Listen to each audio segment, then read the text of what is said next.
ছোটো ছেলে বলছে যে আমার এই জিনিসটা বানাই দাও।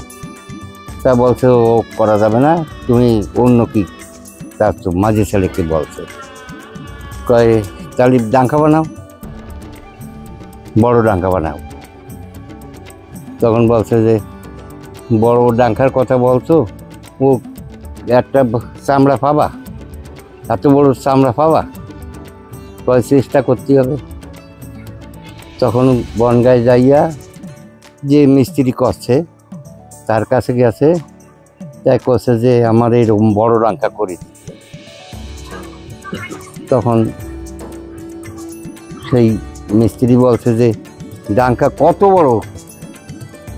ও এরকম বলছে যে আমার মাথার উপর দিয়ে উঠতে এরকম হাইট দিতে হবে। তখন বললো যে 15,000 টাকা লাগবে।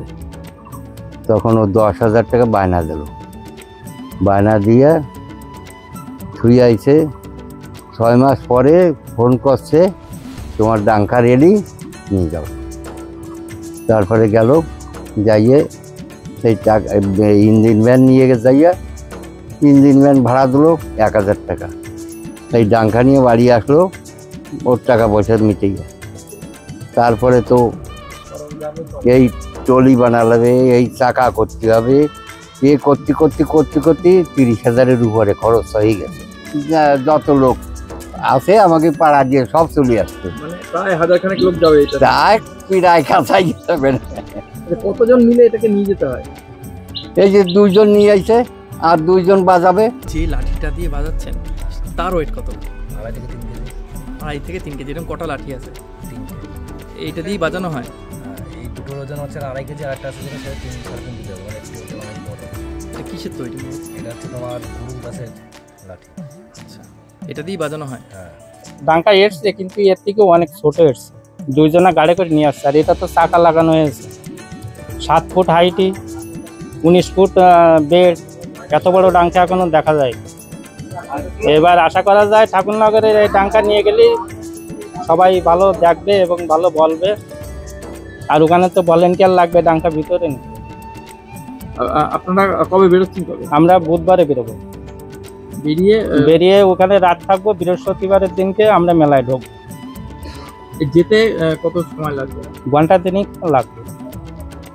এখন মানুষজন কি দেখতে আসছে? হ্যাঁ, দেখতে আসছে। বাজারঘাটে গেলেই আমাদের কাছে জিজ্ঞাসা করছে এখন ডাঙ্কা ভালো ডাঙ্কা আছে। আর এই লেখানোর জন্য বাজারে নিয়ে যাওয়া হয়েছিল। বাজারের লোক সব ওখানে ভিড় করেছিল, প্রচুর লোক ভিড় করেছে।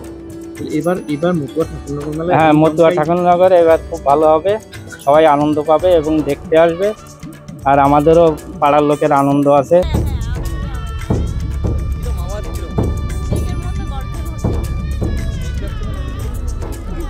শুনে এসছেন? মানে এবার কি এই ডঙ্কা নিয়ে আপনারা মেলা যাবেন? আওয়াজটা শুনতে পাচ্ছি, মনে হচ্ছে মেঘে ডাক দিলে যখন ভাসতে পারছে, ঠিক তেমনই মেঘে যখন ভাসতে পারছে 2 কিলোমিটার দূরের থেকেই শোনা যাবে এরকম আওয়াজ হচ্ছে। মানে কি মেঘের ডাকে? মেঘের ডাকের মতো। আচ্ছা, সেটা শুনি আপনি আসলেন? না, মানে বাজনাটাই ঠিক তেমনই মনে হচ্ছে। এইটা এর থেকে মোটামুটি এর হাফ পজিশন আমরা দেখেছি। ঠিক আছে, এত বড় আমরা কোনোদিন এখনো দেখিনি। এর আওয়াজ কত দূর যায়? 3 গ্রামের লোক শুনতে পাবে। মানে এটা বাজালে 3 গ্রামের লোক? 3 গ্রামের লোক শুনতে পাবে যে ডাঙ্কা বাজছে। আর এটা এবার কি তাহলে ঠাকুরনগর মেলা এটা বড় চমক হয়ে উঠছে? এবার ঠাকুরনগর মেলায় এটাই বড় চমক, যা আমাদের পশ্চিমবঙ্গ লাগানো ভারতবর্ষে এত বড় ডাঙ্কা নেই।